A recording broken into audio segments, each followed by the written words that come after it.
Bé, bona tarda a tothom. It's my pleasure to... Yes? És que sento com una mica de soroll. Yes. It's my pleasure to introduce Professor Manuel Eisner, who has accepted our invitation to be here. We are honored to have such an important criminologist with us today. And thank you also to the University of Barcelona and particularly to Noemi Pereda to facilitate this collaboration between both universities, and that was an opportunity to have with us today Manuel Eisner. He's a senior professor of criminology at the University of Cambridge. Now he is the director of the Cambridge Institute of Criminology.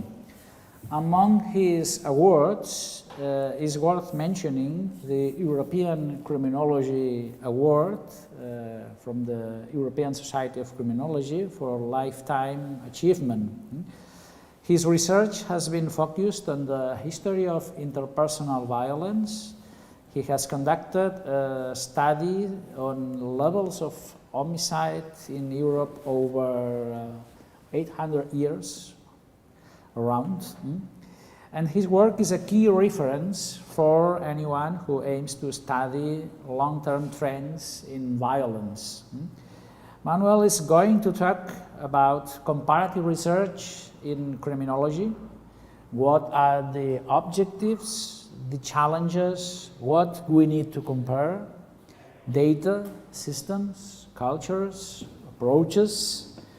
We are excited to hear about your experience as researcher, about your thoughts, and that we hope that you provoke our interest in these issues. And we will have, after his presentation, discussion, and I hope that all of you can participate then. So when you will. Thank you very much.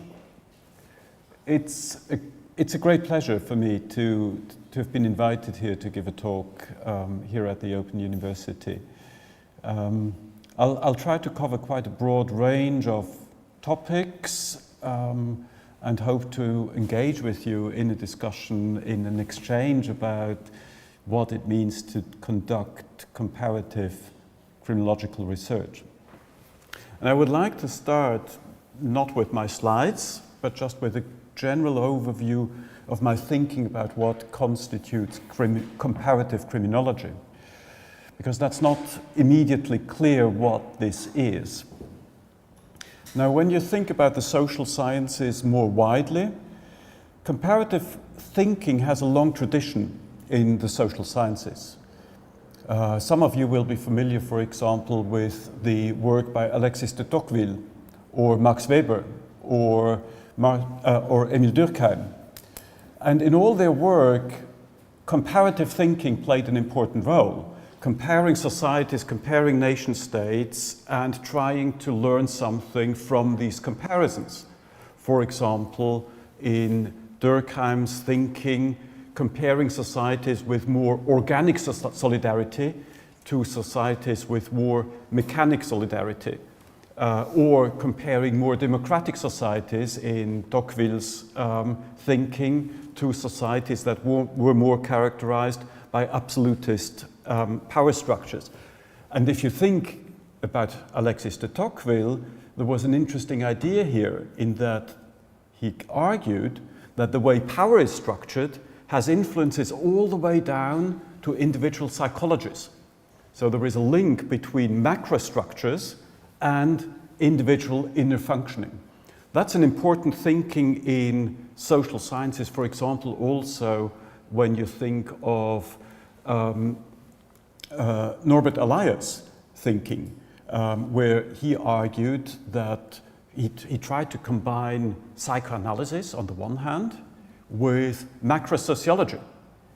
And he argued that to the extent that power is centralized as European societies modernized and state power became more prevalent, the inner functioning of human beings changed in that they internalized the outer controls in society into inner controls, into the controls over their personal functioning. So this is just an overview of general social sciences. In criminology itself, comparative thinking also played an important role in the very early stages of criminological thinking.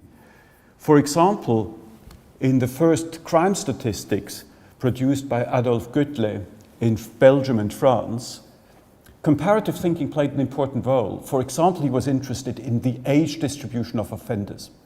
And he looked at the very first French crime statistics, and he observed that in France there was an age curve where offending increased from adolescence, then it peaked around early adulthood, and then it declined. And then he said, well, okay, what happens if I look at the Belgian crime statistics? That is a comparative question. And he saw exactly the same pattern. And then he looked at the English crime statistics, which just started to exist, and he saw the same pattern. And so he developed a hypothesis that has remained important across criminology to this day. His hypothesis was the age crime distribution is a cross-cultural universal. Wherever you look, whichever society you look at, you will find the same distribution over age of crime. Now that in itself would lead into an interesting, complicated discussion because there are some societies where this doesn't seem to be true. The only thing that I wanted to explain to you here is that in the early criminological thinking, this was an important question. Another important root of comparative thinking was the early concern with differences in crime levels between societies. So for instance, Ferri in Italy was very interested in being the first person to come up with a comparative map of crime levels, homicide levels especially, across Europe. So he looked at regional differences in Italy, he looked at regional differences in Spain as well, in France, in Germany, and he came up with hypotheses about where these regional differences come from. There were different ideas, some of them were racist, and the idea that differences in crime levels, in homicide levels, were associated with differences in race and their temperament. But there were also very sociological ideas. For instance, Durkheim arguing that these differences were associated with differences in levels of modernization. So this is kind of like historical background of comparative thinking in criminology. The word, when does the word comparative criminology emerge? It comes up much later, and I was interested, when was this word comparative criminology used for the first time? I'm not sure whether I found the very first citation, but I found one which I think is very early, namely in 1955. In 1955, the United Nations organized a congress in Geneva. It was called the United Nations Congress on the Prevention of Crime and the Treatment of Offenders. And there was a couple attending this conference, namely the Glucks, who were very famous criminologists at the time in the United States. And that's relevant because I believe they introduced this idea there. And so what the final document, which is published, and you can read it, says, I just want to briefly quote this to you because it gives you an idea. I think it's relevant to this day. It gives you an idea what their thinking was. So what they said there was, research should be directed both to the identification of the measures that are currently employed in the effort to prevent juvenile delinquency and to objective and critical evaluation of the effectiveness of such measures. Comparative, coordinated and interdisciplinary research should be carried out to determine the relative effects of programs in different countries. Through cooperation between researchers from different countries, it may be possible to develop a highly promising new field of comparative criminology. Based on research employing standard definitions and techniques, In this way, uniformities and differences in causal influences, in predictive factors, and in results of preventive and treatment programs can be determined, and progress can be made towards a true science of criminology. And that's quite an ambitious statement. It's quite grand. And it has a number of elements that are still relevant to this day. It has one element that is about trying to better understand the extent to which our criminological knowledge, our victimological knowledge, generalizes across human societies. Are these mechanisms all the same across societies, or are they different? Does it matter whether, for instance, some kind of harm doing is legal in one society and it's illegal in another society? Does it affect the extent of harm that it does? Does it matter whether families have one structure in some societies or that families have a different structure in another society? Does the idea, for instance, that low self-control has an effect on crime, is that only limited to one society and not to other societies? So these are important questions. But I just want to mention here that this statement in 1955 at this conference was also very much about prevention and intervention. It was raising the question whether knowledge that we've generated in Western societies about effective intervention, whether it's early childhood prevention, whether it's about treatment, offender treatment, or any other type of intervention, whether this knowledge generalizes across different cultures, different societies across the world. And if you think about it, today we live in a time of the Sustainable Development Goals, which were formulated in 2015, and these goals include a number of really important goals relating to the reduction of violence. There is one goal that relates to the elimination of violence against women. There is another goal that relates to the elimination of violence against children. And there is a third goal relating to the substantive reduction of all types of serious interpersonal violence. Now, all these goals are formulated at a global level as part of sustainable development. And if one wants to achieve these goals, of course one needs to understand whether the knowledge that we have about prevention and intervention can be generalized across societies. I want to finish this introduction with a thought about this issue of generalization.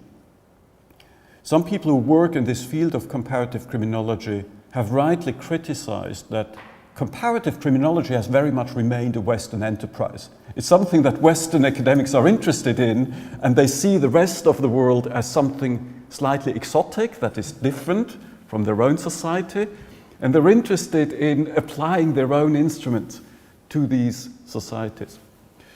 And so I think this entire comparative enterprise also includes, in the future and at present, an effort to decentralize, if you will, comparative criminology, to think more about enriching theory and empirical research by interacting, learning from each other, rather than export and assess strategies. And this is an interesting development, I think, that is only starting to appear, but it will become more important in the future. There is an emerging Asian criminology. There is an emerging Arabic criminology. There are emerging institutions in Africa.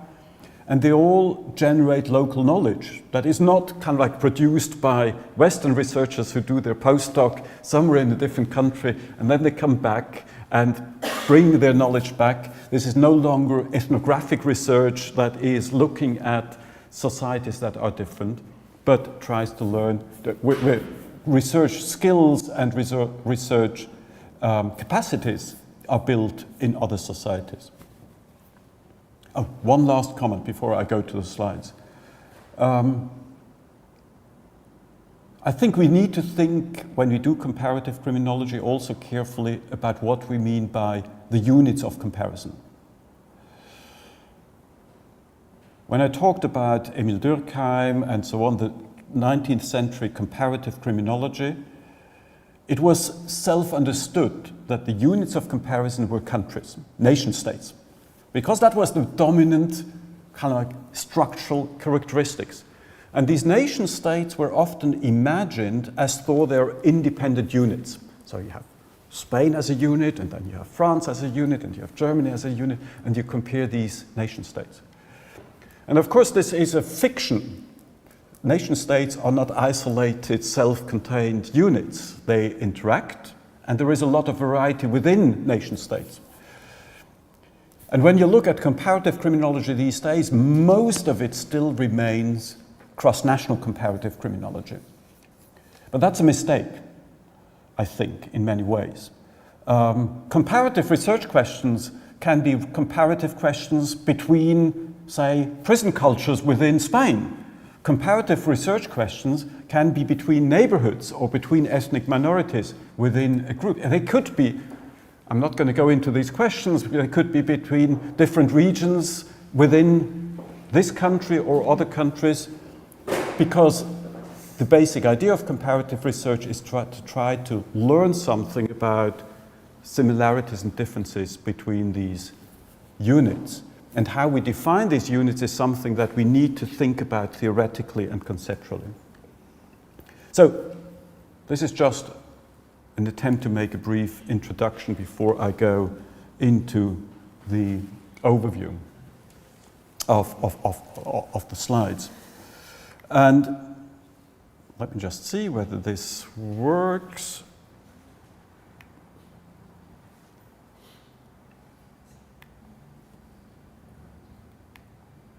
Yes, it does. Fantastic.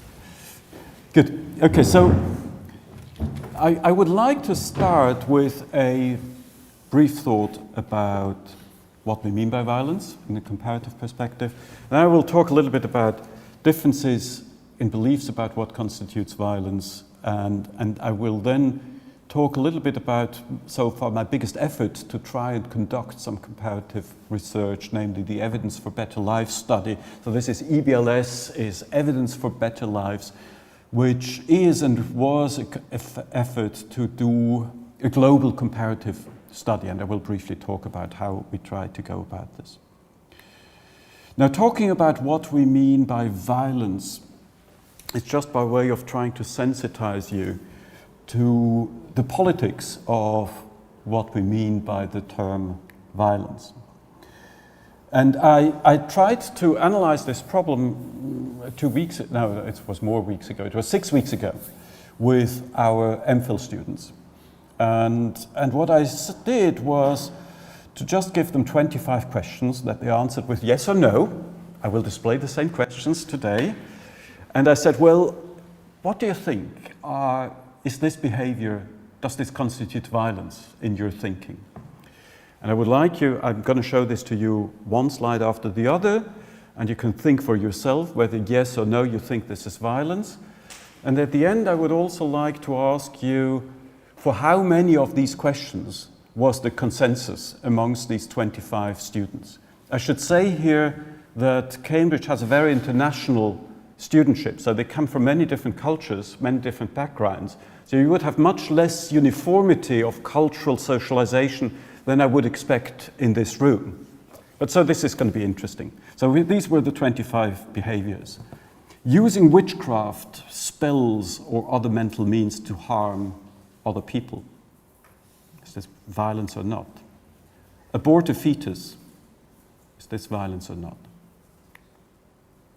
Cut parts of the clitoris of a female child. Cut parts of the foreskin of the penis of a male child. A cyclist shouting abusive words at a car driver.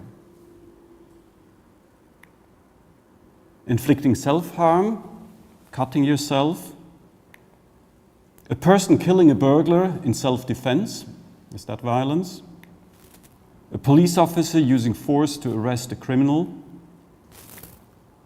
A member of a discriminated group fighting for freedom. Members of an ethnic or racial group being 5 times more likely to experience absolute poverty. A criminal locked up in a cell for 23 hours per day That were the questions. And I was thinking, by the way, this is one other question that links a little bit to the discussions that we had today in connection also with gender-based violence. So if you think about it, one question that I thought I would have liked to add here specifically, what do you think is a boy slapping a girl? Is that gender-based violence? But then, is a girl slapping a boy gender-based violence? Yes or no? So that would be another question to sensitize you to the cultural thinking. So here is my question now to you. Does anybody have a guess how many of these questions were answered at a uniform yes or no across these 25 students? Does anybody want to dare a guess? None. None is the right answer. So just to make this, just to move on, the none is the right answer. And what you can see here is the percentages yes and no. And the only item really that had the majority of no is aborting a fetus, but also there was no consensus within the classroom. Sorry, this was one too quick. It was also interesting that the second one was abusive words. So verbal violence was the second least likely behavior that was coded as violence in this classroom. But for all the others, there was just a majority thought this was violence, but for none, there was consensus. There was always somebody who thought this behavior was not violence. And that's interesting if you think about this at a global level now, that what this makes us think about is that there is variation. Now, of course, I intentionally chose behaviors where I expected there to be dissensus. So this is not covering all types of violence. And this is why I plotted this little graph that tries to illustrate that I do believe that there is, of course, a kernel, a core domain that is widely shared, but then across different dimensions, there is differences in views. There is differences in the distinction between, for instance, whether non-physical and mental types of harm doing constitute violence. That depends, for instance, whether you believe that witchcraft is doing real harm or not. And that in itself would vary between societies. There is differences in the distinction between violence and the use of force between different societies and where these boundaries are. So Spanish, like all Latin languages, distinguishes between poder and violencia. And similarly, German distinguishes between Gewalt and Macht. So these differences both include the use of coercive power, but in one situation it's legitimate and right, and in the other situation it's illegitimate. So there is a moral judgment in the usage of the word of violence. Then there is a question about whether the self-harm should be included in the notion of violence. And finally, and I tried to capture this, for instance, with the one item on higher levels of poverty among some disadvantaged minorities. It's non-intentional harm that happens to some groups of people. That was, for instance, a difference that's illustrated by the difference between how Johann Galtung thought about the concept of violence and how the World Health Organization thinks about violence. So the World Health Organization, in their famous global report on violence, defines violence as the intentional use of physical force or power related, threatened or actual, against oneself, against another person, or against a group or community that either results in or has a high likelihood of resulting in injury, death, psychological harm, maldevelopment, or deprivation. The critical word here is intentional use of physical force, right? And Johann Galtung sees this in a very different way. He developed the notion of structural violence as a peace researcher, and he says violence is present when human beings are being influenced in such a way that their actual somatic and mental realizations are below their potential realizations. And I'm not making a judgment here on which of these definitions is right. I'm just trying to explain to you that what we mean by violence is a contested territory. So in a global comparative perspective, we need to ask questions about how and why beliefs and attitudes towards violence differ between societies and between individuals, under what circumstances certain forms of violence, and that can be a large, broad range of different types of violence, are considered justified by the actors. And of course, you would all have some views about when you think violence may be justified. There is nobody, I would expect that there is nobody in the room who always thinks that non-violence is the right option. There may be some saints amongst you, but I wouldn't expect many saints. And so I would expect that some of you would think, well, there may be situations where it's actually right. But where this boundary is not quite clear. And then, of course, there is the question that is interesting to sociologists and political scientists: what are the conditions that lead to change in the perception of what constitutes violence, and how are these boundaries shifting as societies change? Now, I want to talk about this a little bit with the example of one study that I conducted with a student of mine some years ago, Lana Gunheim, who is from Jordania, and she just pulled off, as part of a one-year MPhil thesis, a major cross-sectional study in Jordan. She's a very energetic person, and she managed to convince quite a large number of schools and the education authorities that she could do a study on honor-killing attitudes among adolescents in Jordan, which, as you can imagine, is not an easy thing to pull off, but she did. And so I want to show you some of the results here, again, to sensitize you to this problem of what is morally right. And so what she asked in the study is it okay for a brother to kill his sister, for a father to kill his daughter, for a husband to kill his wife, if the woman has dishonored the family? Which basically, dishonoring the family means having a sexual relationship with in an illegitimate situation. And she also asked, is it okay for a husband, so this is kind of like what is known as wife-beating attitudes. This is a strange concept, but that's the way it's labeled in the literature. Is it okay for a husband to beat his wife if she is unfaithful, if she constantly disobeys, if she's disrespectful to the parents, and if she insults her husband? And so I just want to show you briefly the prevalence rates, if you can see this here. And there is two interesting things, I think. So first of all, when it comes to, I don't know what you thought, how often, probably there's not many of you who think that a husband or a brother is ever justified to kill a female on the basis of any of these dishonoring the family. But in Jordan, this was 40% of the males and 20% of the females. And with respect to beating, for a husband to beat his wife, it was 87% of males. And what was it again? The number 78% for females.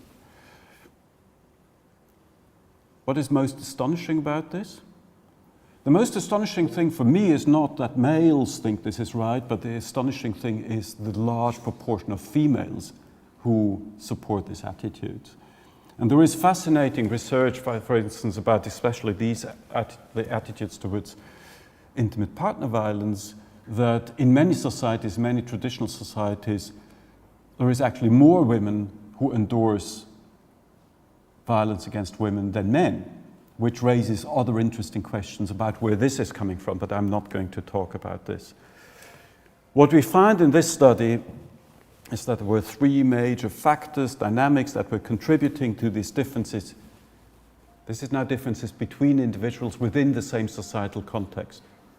And I mention this here because I think when we do comparative criminology, we always both need to think about differences between societies, But then we also need to think about differences between individuals within the same society. Because, of course, societies are not homogeneous. They're not all the same within society. We shouldn't think about society, people being over-socialized. I mean, there is a tendency sometimes in sociology to think about cultures as being more homogeneous than they actually are.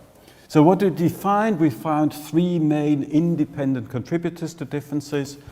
One was political traditionalism, so believing that traditional power structures, the way you need to think, obey to rulers who have power to decide, that influenced the likelihood to endorse. This has something to do with the idea, so we think this has something to do with the fact that all these questions are about the family as a power structure.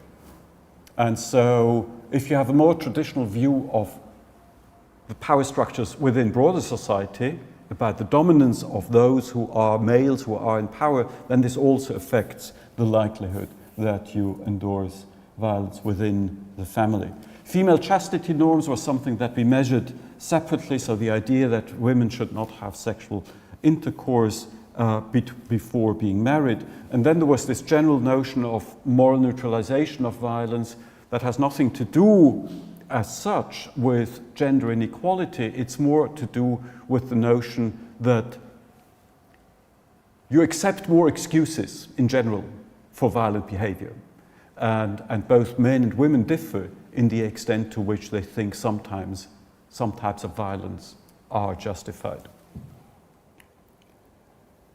So I'm going to talk now about conducting this global comparative study. So I'm going to jump now to another study that I have been involved in and continue to be involved in. And that study is called Evidence for Better Lives, a global study, cohort study to promote the well-being of children across the life course. And you can see from the list of partners here that this was a big effort. The idea that we had about 10 years ago was, wouldn't it be interesting and useful, in connection also with the Sustainable Development Goals, in connection with the kind of comparative questions that I tried to raise at the beginning of my talk, about trying to better understand how similar developmental dynamics are between different societies, to try and actually test this empirically. And so I started with the idea, and then others kicked in, saying, well, how about trying to set up a global comparative longitudinal study? So think about this as 15,000, maybe 20,000 children born all in the same year, in different places, in different societies, in different contexts. How do they develop? This question came from one very particular previous question, and I want to explain to you where this was coming from. I'm quite interested as a homicide researcher in the question, why do some societies have so much more homicides than other societies? If you look at this globally, across cities, for example, you can make a comparison between Singapore and Caracas. Singapore has one of the lowest homicide rates in the world, about 0.2 homicides per 100,000 inhabitants per year. So that means on a population of 500,000 people, so about the population of Barcelona, in Singapore, you have one homicide each year. Okay? In Caracas, around 2010, you had about 150 homicides per 100,000 inhabitants per year. So for a population of 500,000, again about the population of Barcelona proper, that would be 5 times, what would be about 600. Okay? So that's a difference of 1 to 600, 500, whatever the number is. So why this developmental study?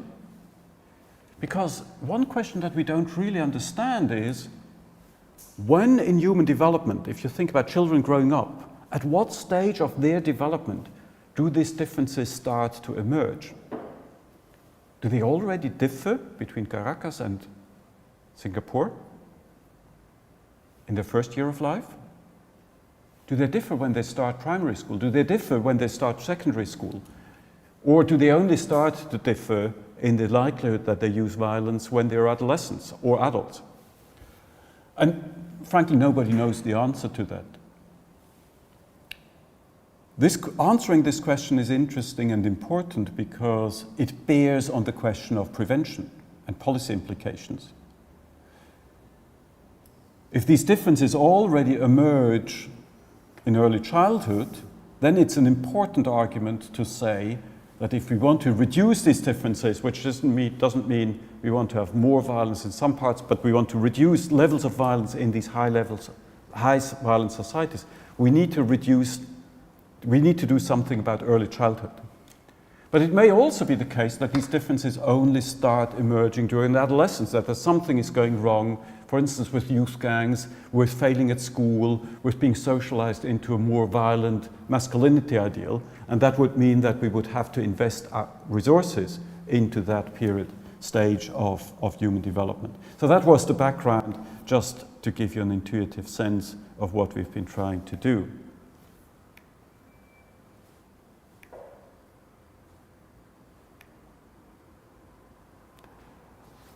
So these were the three priorities that we have: to launch a pioneering multi-centric birth cohort study focused on low and middle income countries, to then combine this, so this was the first idea, and we wanted to do nothing in high income countries. So we said there's been enough research in high income countries, this is about doing research with and in low income countries.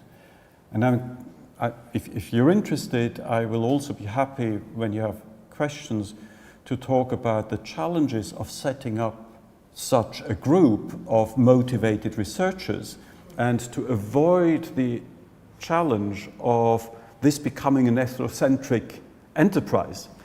This has all kinds of interesting and challenging, raises all kinds of interesting and challenging questions. How does this bear on capacity building? How does this bear on facilitating communication between colleagues in different places of the world with different expectations? We focused in this study on what we called medium-sized cities. The focus on medium-sized cities was partly because of practical concerns. We could not possibly, it became very clear very early that we could not possibly do a study that was nationally representative. But there was also, I was talking about what are the units of comparison. And so I want to also explain to you that this choice of medium-sized cities had something to do with trying to develop a good comparative design. Why is this relevant here? Because medium-sized cities, in terms of comparative design, are units that play an increasingly important role across the world.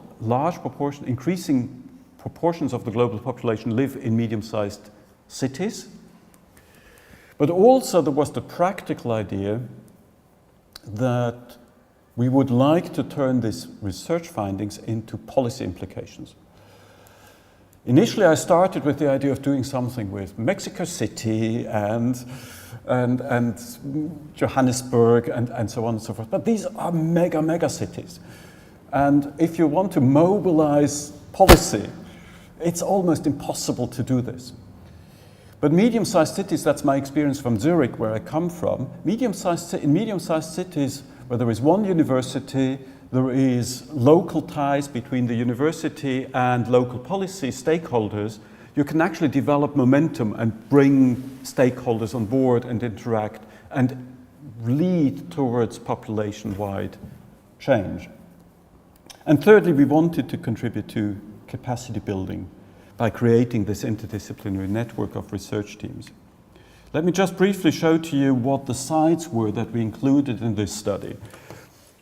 So going from west to east, we included Kingston, which is at the larger end, the capital of medium-sized cities with about 800,000 population, the capital of Jamaica, Koforidua, which is a city in Ghana, just north of Accra, Worcester, which is a medium-sized city about 60 kilometers from Cape Town, Cluj-Napoca, which is the second largest city in Romania, Tarlai, Kalan, which is outside Islamabad in Pakistan, Ragama, which is outside, which is in Sri Lanka, outside Colombo, Hue, which is the city in the middle of Vietnam between Hanoi and Ho Chi Minh City, and Valenzuela City, which is one of the cities that is part of Greater Manila, with a very strong working class, poor population.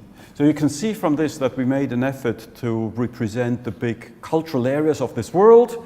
We had wanted, I should say here, because I'm talking to a Spanish-speaking audience, we had wanted to include a site in Latin America, but then you have, whenever you do these kind of things, there are just unexpected things happening, and one of the sites that we had plans to include, it was in Brazil, I should say, eventually didn't materialize for a number of reasons, and so that didn't happen.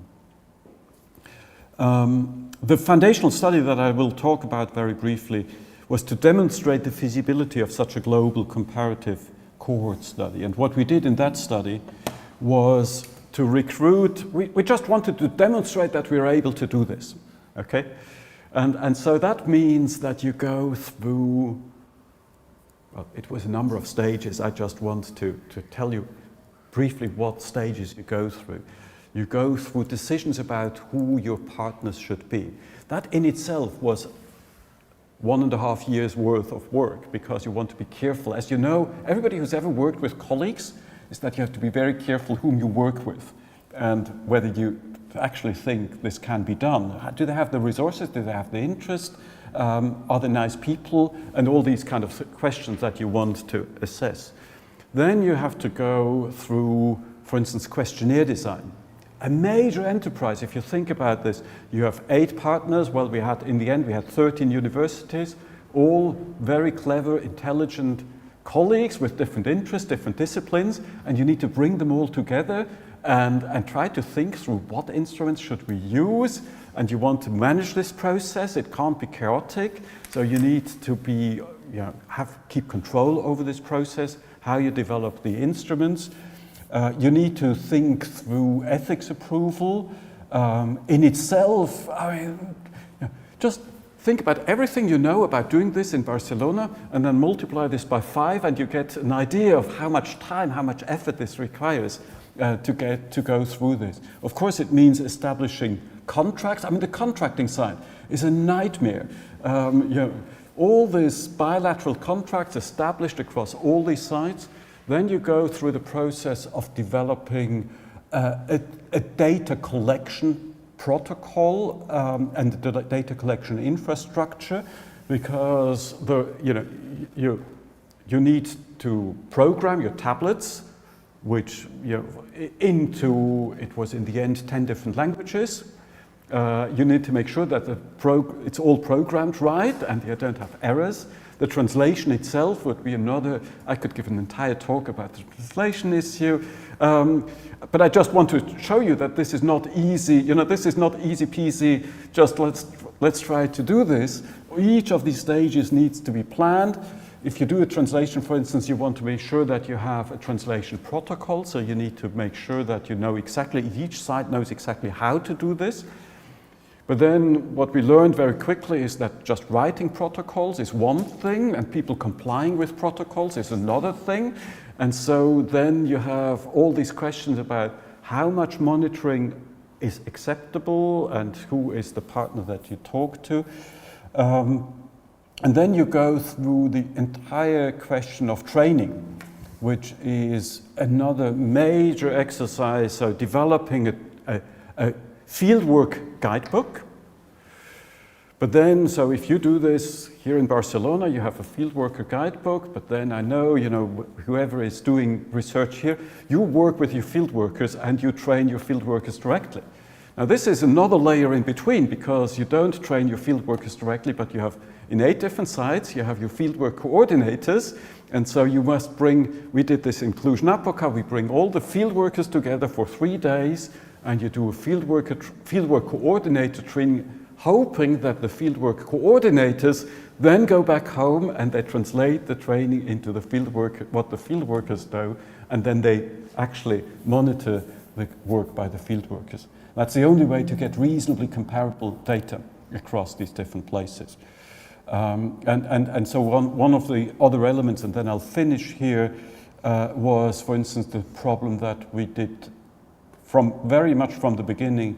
It was clear to us that this would not be a study that would exclusively rely on questionnaires, people ticking boxes. I think ticking boxes is getting people to tick boxes is an interesting strategy. It has been successfully used for the past 100 years, but I don't think it's the end of science. And so we need to have other sources of collecting information. And so one of the things that we wanted to do from the beginning was to have an intensive collection of biological data and other observational data. I'm not going to go into all the other ideas that we had.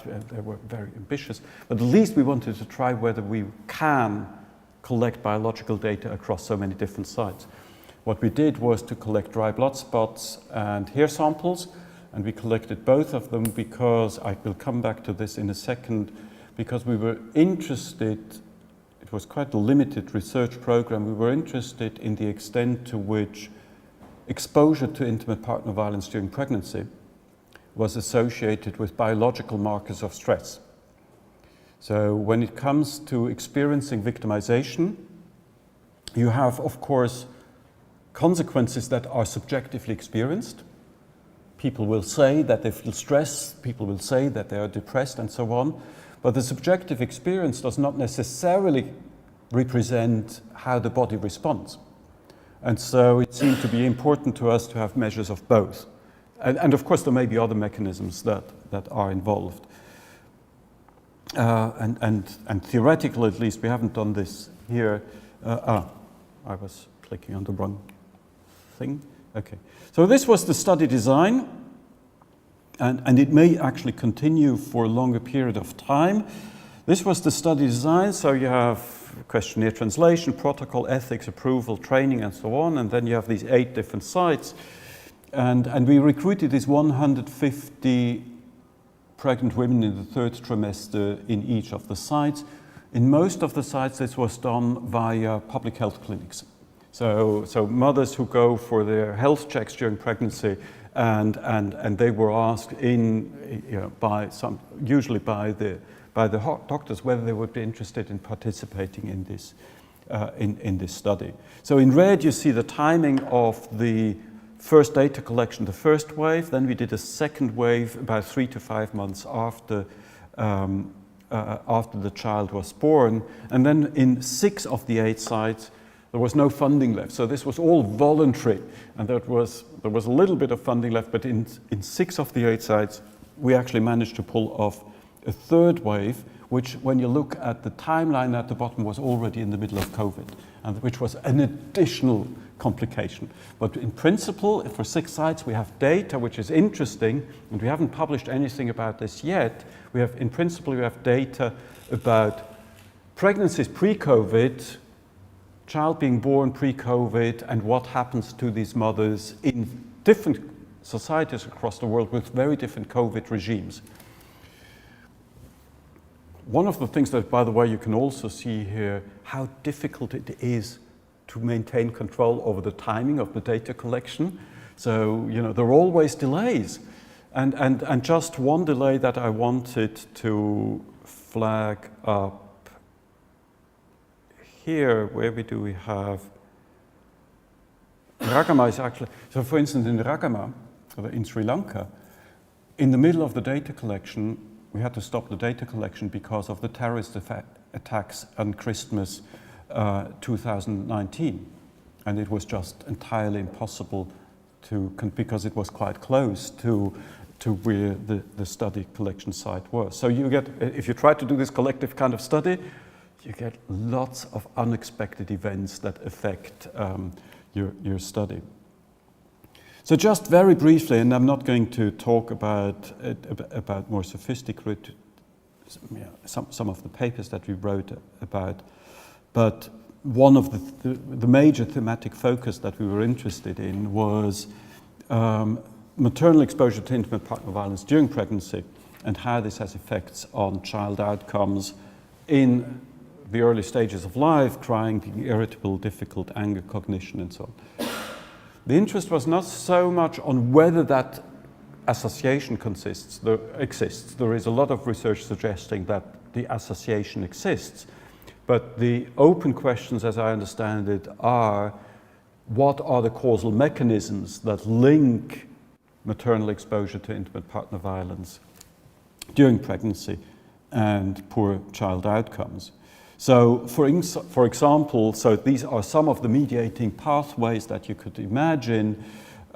So that could be linked to, for instance, experiencing physiological stress. That's what we try to measure with the biological sample. It could be mediated by pre- and perinatal depression, which limits the extent to which mothers are able to care and look after the children. It could be limited to substance use as a response to the abuse that is experienced, and then this affects, child outcomes. It could be linked to poor healthcare utilization. It could be linked to infection. One of the things that we wanted to measure in the derived, you can do this in the derived blood spots, is chronic mobilization of the immune response system, or poor nutrition, for instance, undernourishment. And one of my PhD students is currently doing a study in Uganda, in northern Uganda, about the link between exposure to violence and poor child nutrition.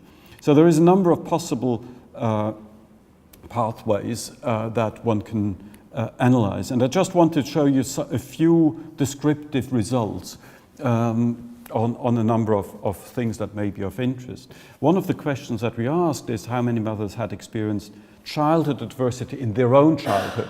So the idea here was that there would be a link between earlier experiences with violence and experiences during pregnancy. So the prevalence rates in Western societies are, in the United States, about 13% of the general adult population have experienced at least 4+ adverse childhood experiences. In Wales, there was a recent study. In the general adult population, it was 14%. In the cities that we were looking at, it was 42%. So it was almost 3 times as high as in Western context. And I think that's one of the really interesting findings. You have much higher baseline exposure to a number of risk factors. Now, these 42%, I think it's important to bear in mind, are distributed in very different ways across these different sites. So it's not by no means the case that sometimes researchers talk about low and middle income countries. I thought this was just one world in comparison to high income countries as the other world. And that's in itself quite a colonial way of thinking. There is a lot of diversity between these different sites, and I think understanding this diversity is important. So this is just the percentage of women in our study samples that had 4 plus types of adversity, and it goes from 68% of women in Kingston to 7% in Hue in Vietnam. I should say here, when I look at these prevalence rates, they are not strictly comparable because the sampling procedure was somewhat different in the different sites. Our goal in this study was not to have representative samples per se. Our goal was more, it was a feasibility study. It was more about demonstrating that this data collection is at all possible. So one of the questions, this is going back to the question about whether macro level structures played a role. And so one of the things that I'm interested in as a researcher is the extent to which income inequalities, social inequalities are linked to the likelihood of exposure to a number of adverse outcomes. And so I couldn't help trying to examine whether differences in income inequality, that's the horizontal axis, are just in a bivariate correlation associated with differences in total levels of exposure to adversities. This is in line with research, for instance, by Wilson and colleagues, who have demonstrated that quite a large number of negative outcomes, basically Wilson argues basically all social outcomes that have a social gradient that are more likely to happen amongst disadvantaged populations. All these outcomes are more prevalent overall in societies that are more unequal. That's his argument. And I think there is some truth to it.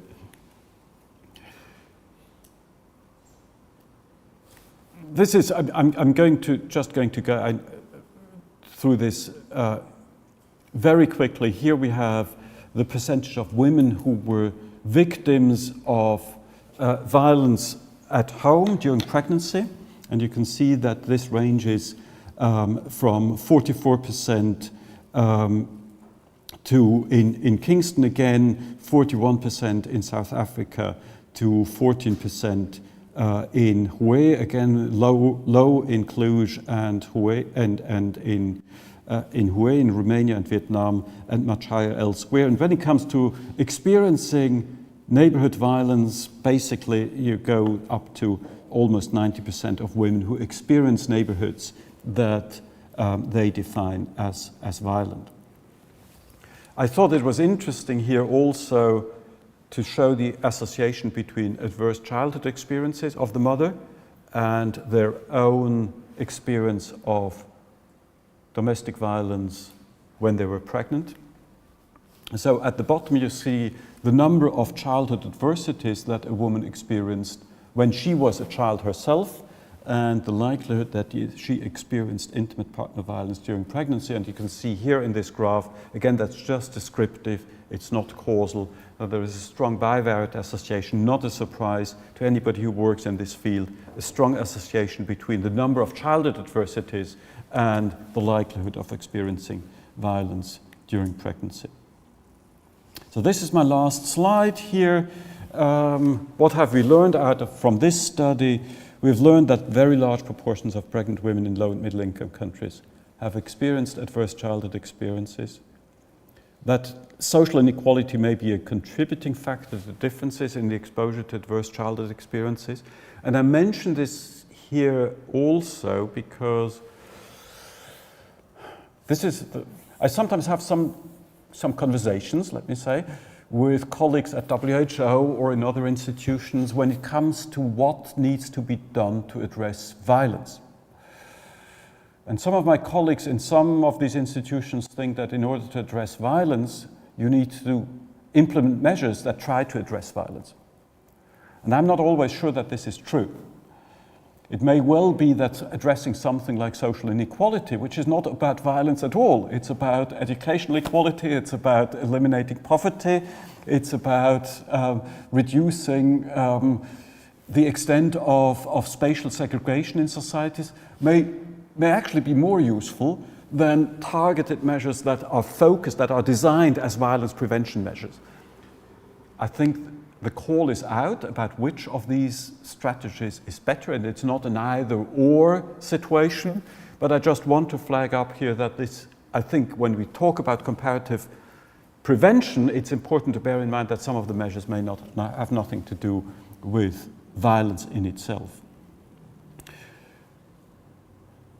And we found also that women who experienced intimate partner violence or adversity are much more likely to report depression and stress during pregnancy. One of the topics that I haven't talked about here, which is a topic that we're quite interested in the past few publications that we've published, is the question of measurement.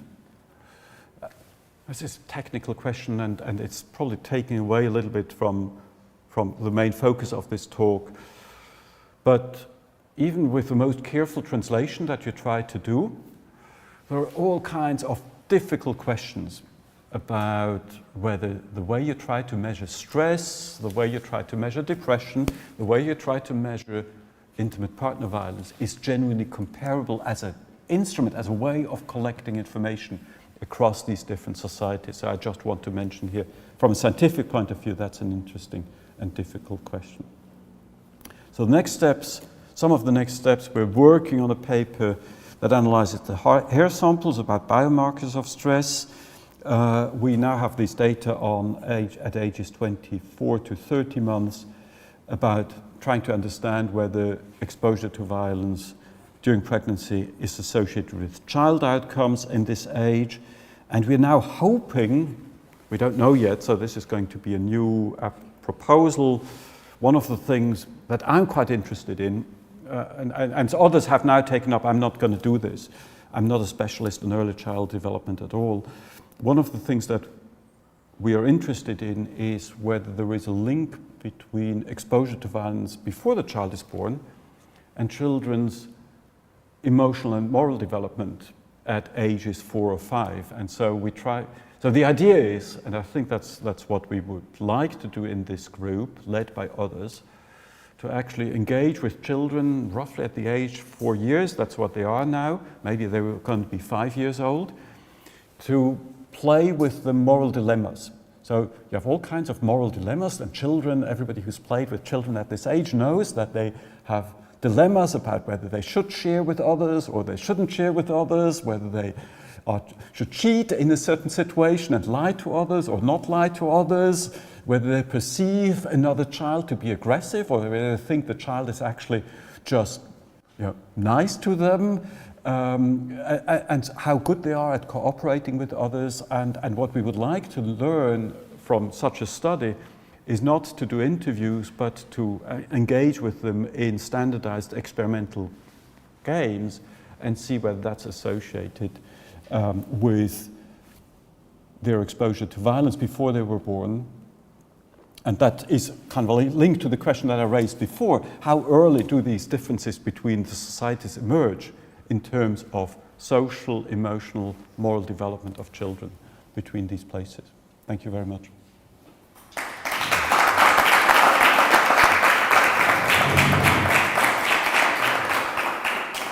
Thank you very much, Professor Eisner.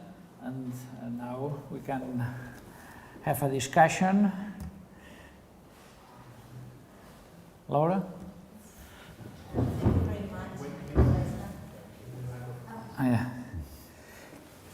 Sí, aprofito per avisar a tothom, per si no tothom n'és conscient, que això s'està enregistrant i que després se'n farà ús també en les aules. Per tant, això quedarà gravat. Es pot veure ara simultàniament, però després també es veurà, és a dir, que sapigueu els que hagueu de parlar que sereu registrats en la veu, això sí.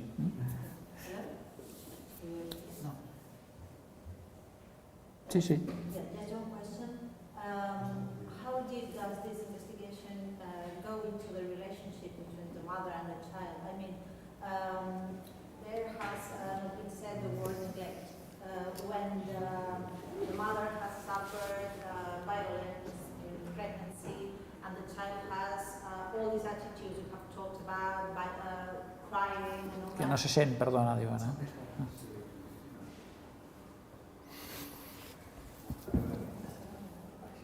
Yes.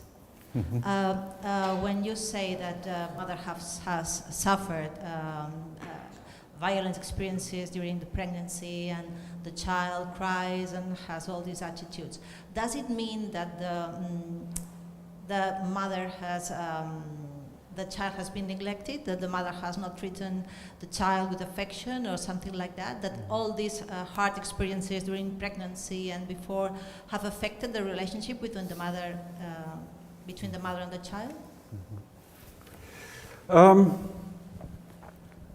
The answer is we don't really know very well, but we had one interesting surprise in our data, and we've written about this. One measure that we administered is a measure that's called prenatal attachment to the unborn child. So this is the extent to which during pregnancy the mother feels emotionally attached to the unborn child. And I think all of us expected that mothers who experience intimate partner violence are less likely to feel antenatal attachment to the child. Now, interestingly, in some societies, the opposite was the case. And so, I mean, generally, there was no strong association in the expected direction. Exactly what this means, whether that means that if you're in a more abusive relationship, the unborn child is the stronger object of your attachment, we don't know. But at the moment, at least, it doesn't look like this is the main pathway through which that association would be going.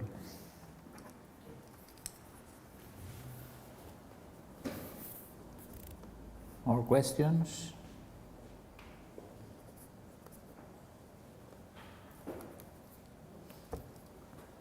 More questions? Yes, no, Diego.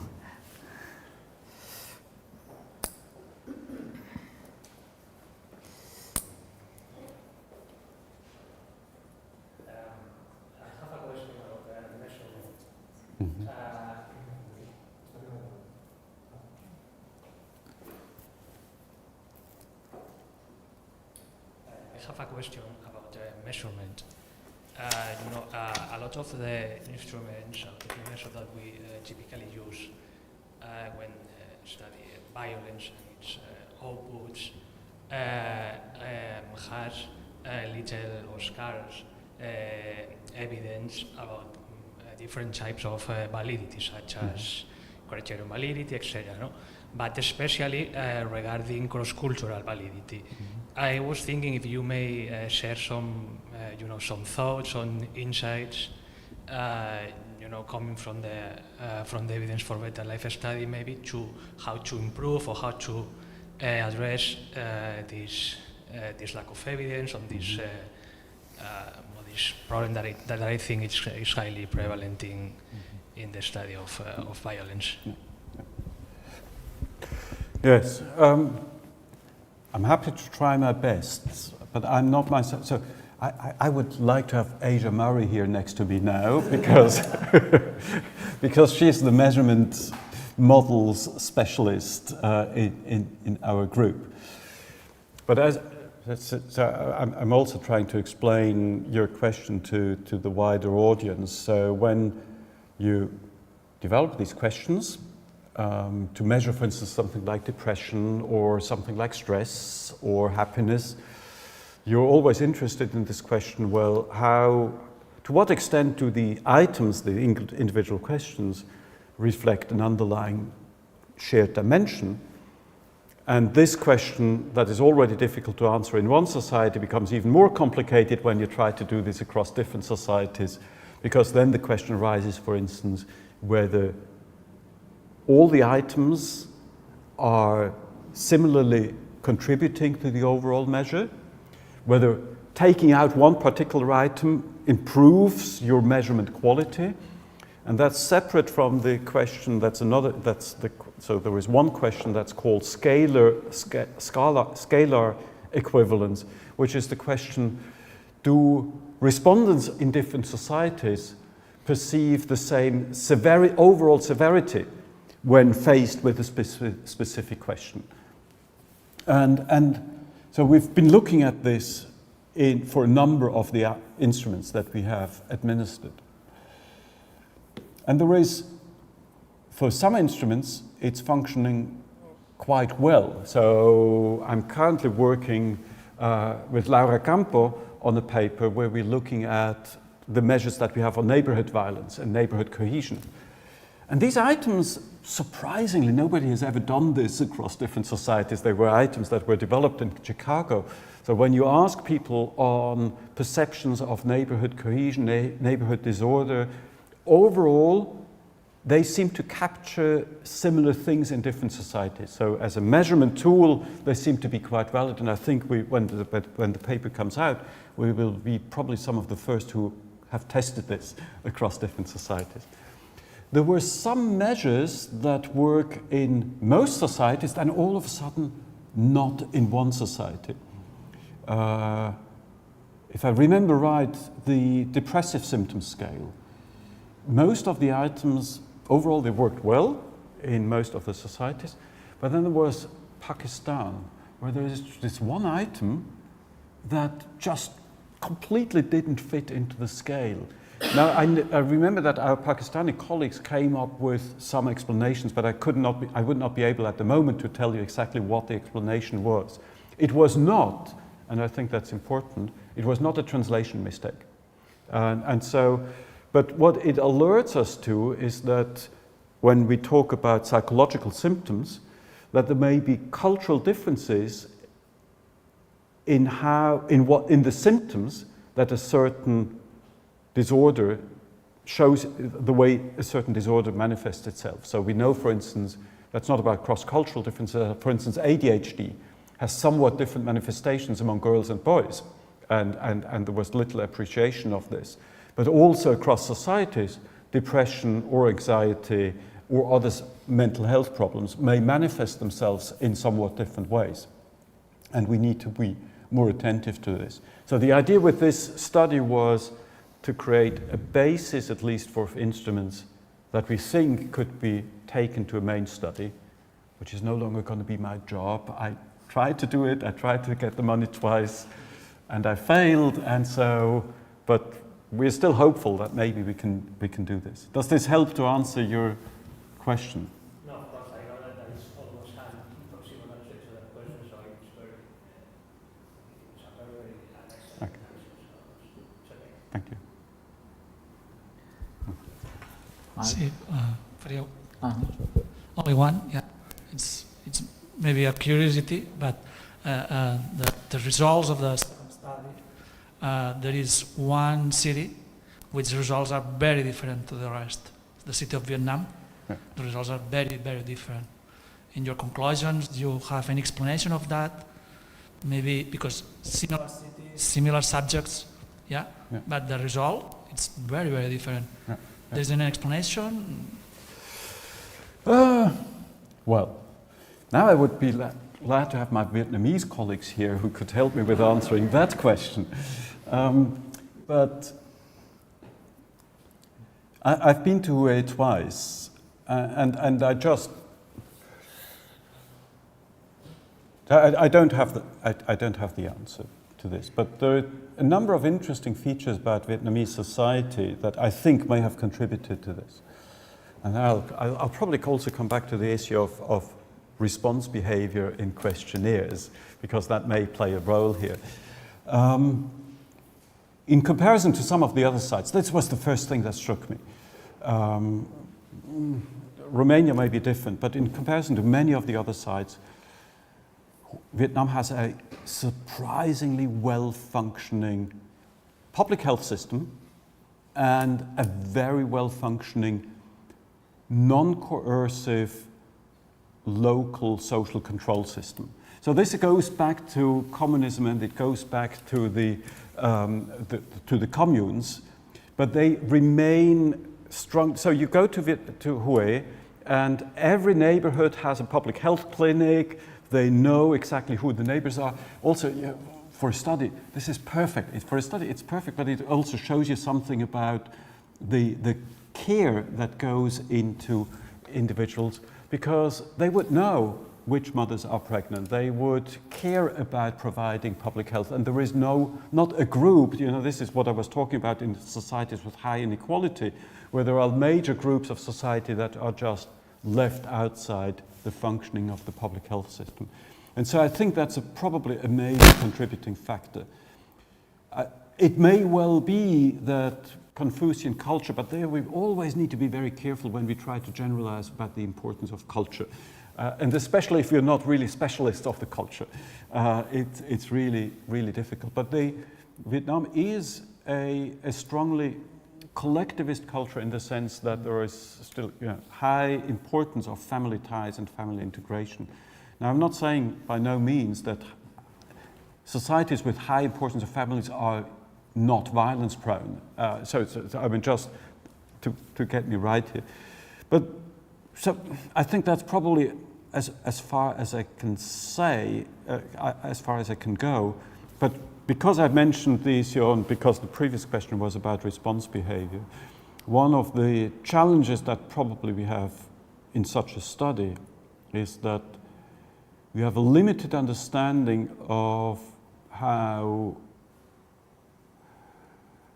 the tendency to which respondents are willing to report on their experiences and what they think is socially appropriate as as their behavior. I think this is more than social desirability, just to make this clear. I think they can't be reduced to just social desirability. I think it's a complex matter of, you're faced with this situation where you have an interviewer. The interviewer is also always also female. They're introduced and so on and so forth. But then this is a human-to-human interaction, and there are standards, expectations about what is appropriate and what you can say and what you can't say in such a situation. And maybe that's colored the results. Thank you. Mark? Thank you. I'm just going to try to move to the bigger picture, and I do apologize because I don't have a fully formed / coherent question in my mind yet, but you being an expert in this field, my question, trying to simplify it, could be, which crimes do work better with the comparative angle?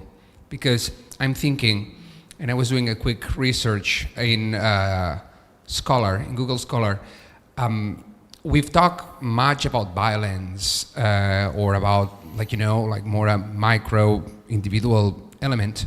But I'm thinking, for example, organized crime or terrorism, which leads me to the quick survey that you did at the beginning with your students, because one of the most polarized questions was about the freedom fighter, which leads once again, how can you do comparative research in specific topics where it is so complicated to just agree upon what is organized crime, what is transnational crime, what is terrorism? So again, just to conclude, does every crime fit well in the comparative angle, or is it better suited for research on violence, for example, homicide, etc.? Thank you.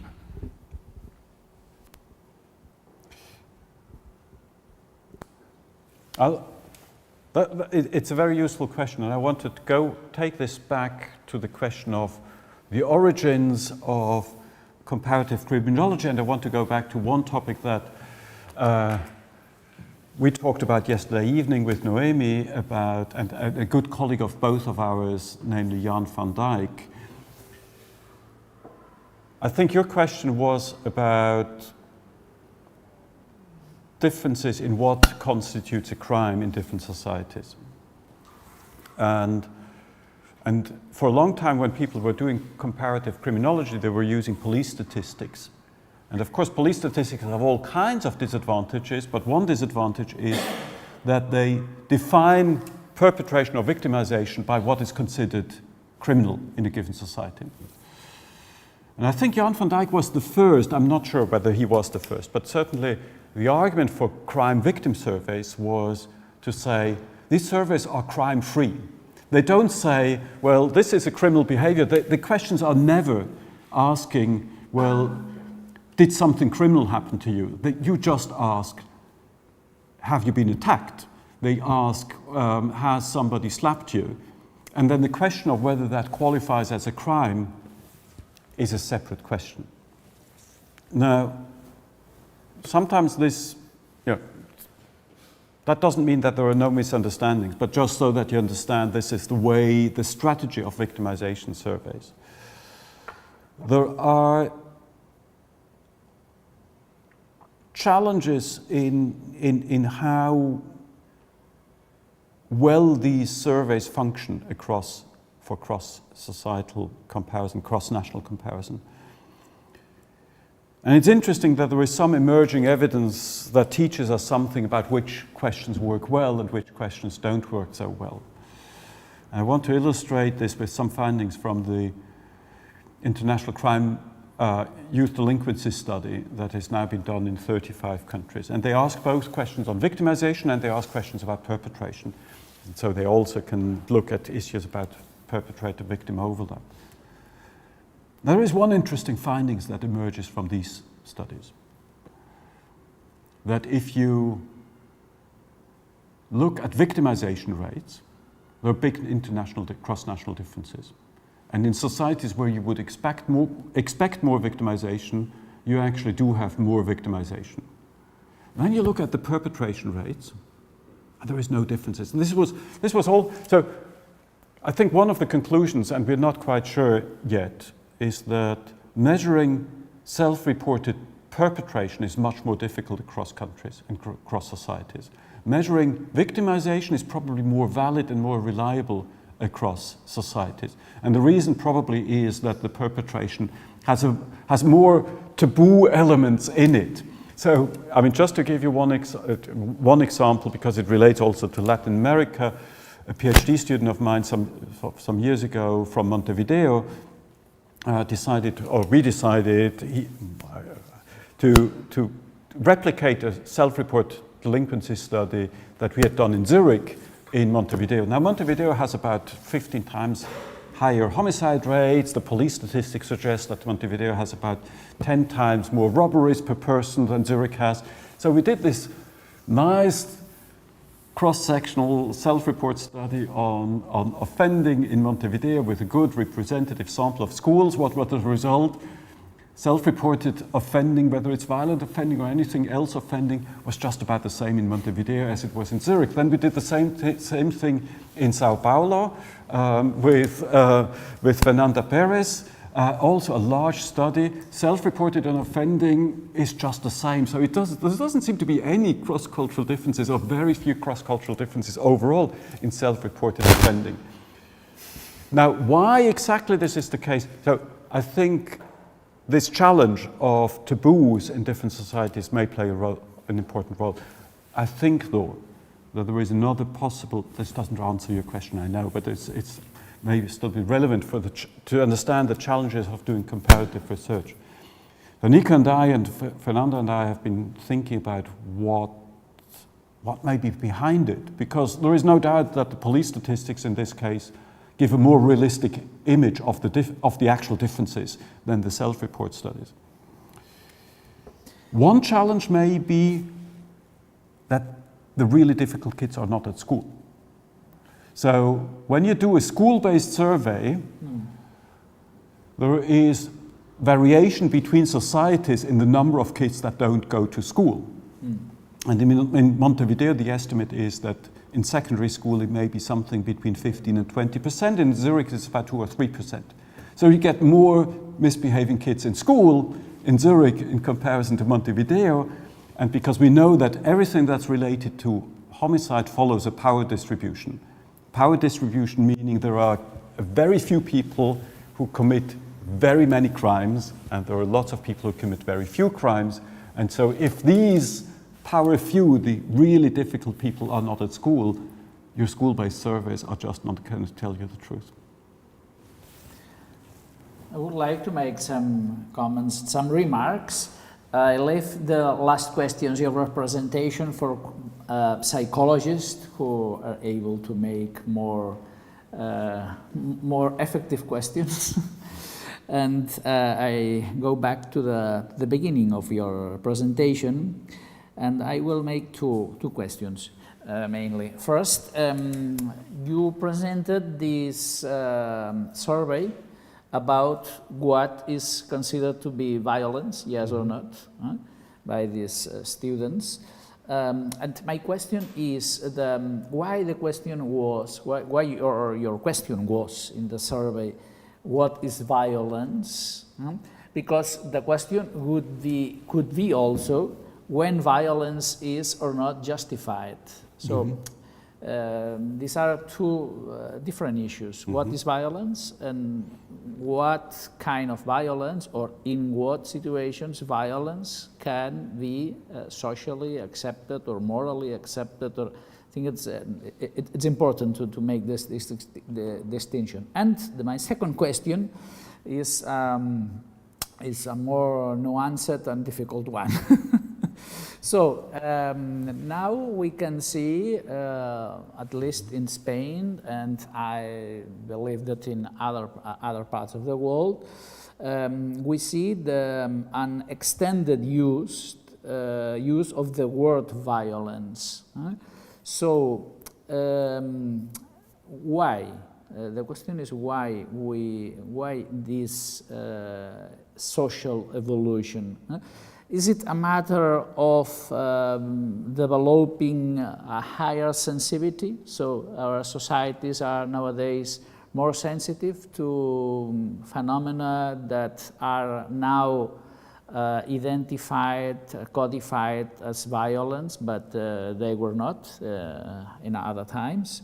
Or is it a matter of a reduced violence, reduced tolerance? So I'm thinking about attitudes or politics of zero tolerance. So the question, I think it's very important because it could be considered, this social evolution, a symptom of the progress of civilization towards higher sensitivity, or just the opposite, a symptom of regression towards a less tolerance with the other issues. So I think about, for instance, psychological violence is now broadly accepted, but even nowadays is even more used, the concept of economic violence, vicarious violence, vile violence, so to refer to where traffic violence, political violence nowadays. So, why is it that? Is it a symptom of civilization, more civilization, or just the opposite? Okay. I'll try to answer both questions briefly. First, why did I ask what is violence and not how wrong is the violence? And then one could also ask, by the way, how serious is that particular behavior?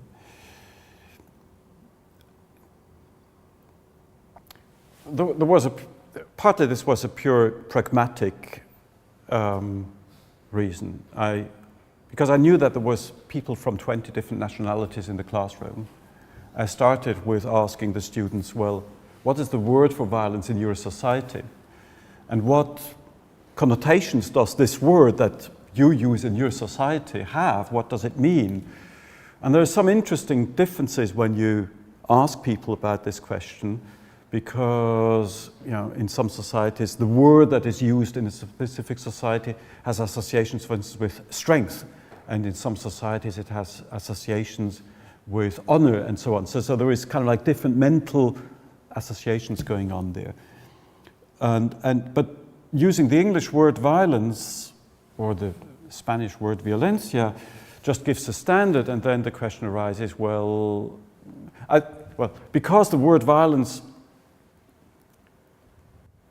has this clear connotation of doing intentional harm to somebody, I thought this is interesting to understand whether, for instance, this was one of the examples, female genital mutilation is perceived as violence while male circumcision is not perceived as violence, and so sensitizing people to the question, well, this is obviously both are non-consensual harm doing, and boys also cry, but so what is, are the differences in the perception of whether that constitutes violence? And so it was really primarily to sensitize students and to not impose any notion of what I think is violence, but to sensitize students to thinking about what violence means.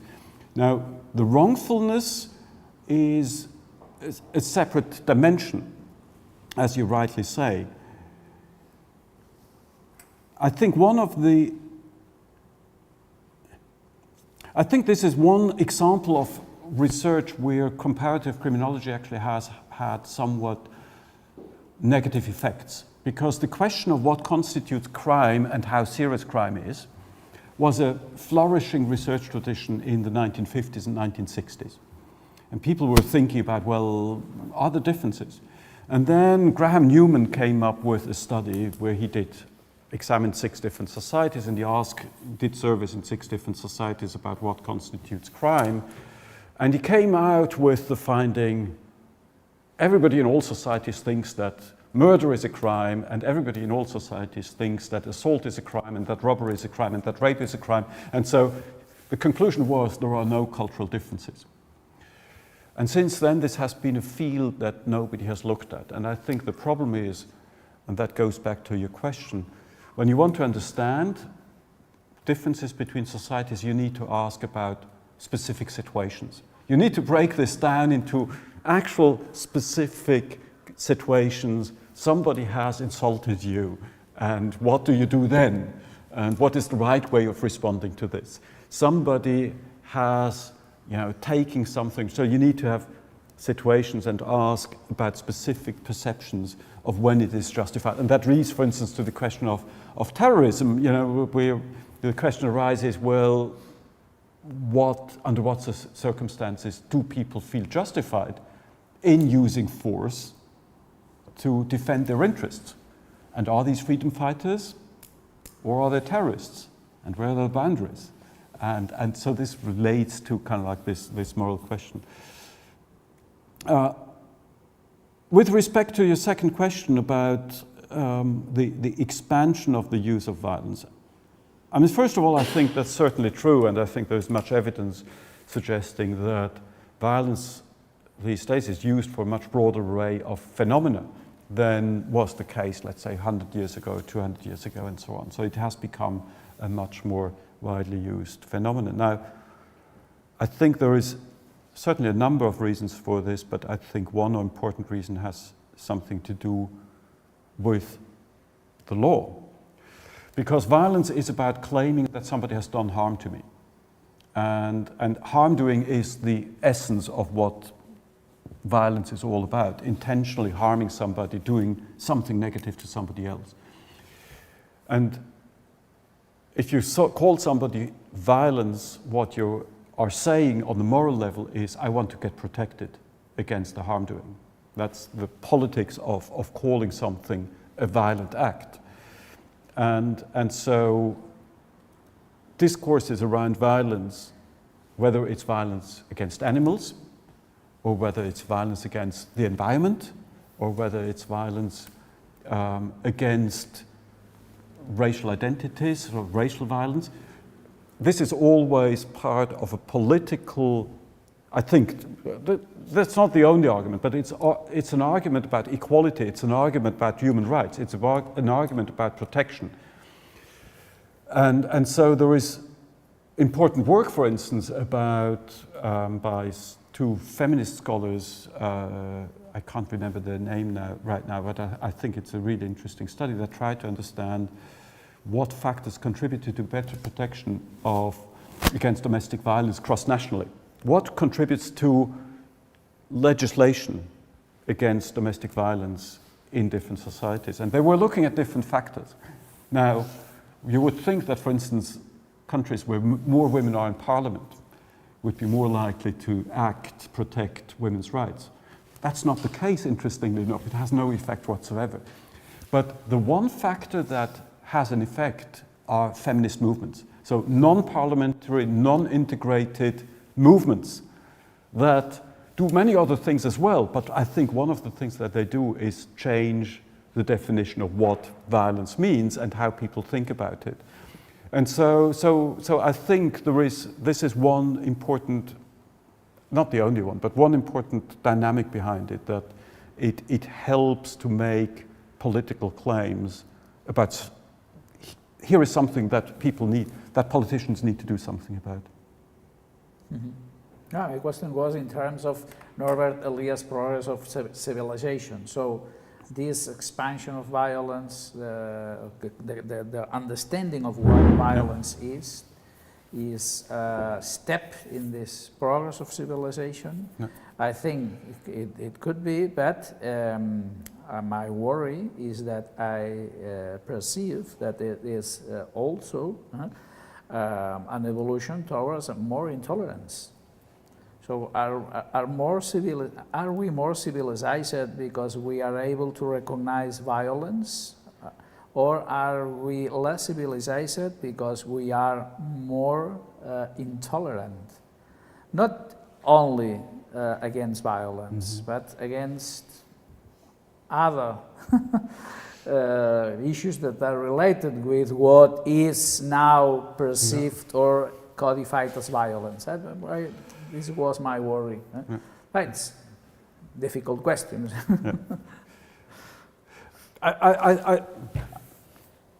sometimes you have to admit that you don't know the answer to a question.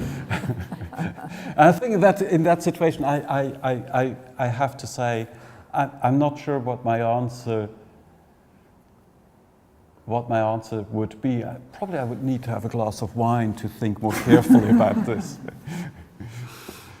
Okay, any other question? Last question, because we are on time.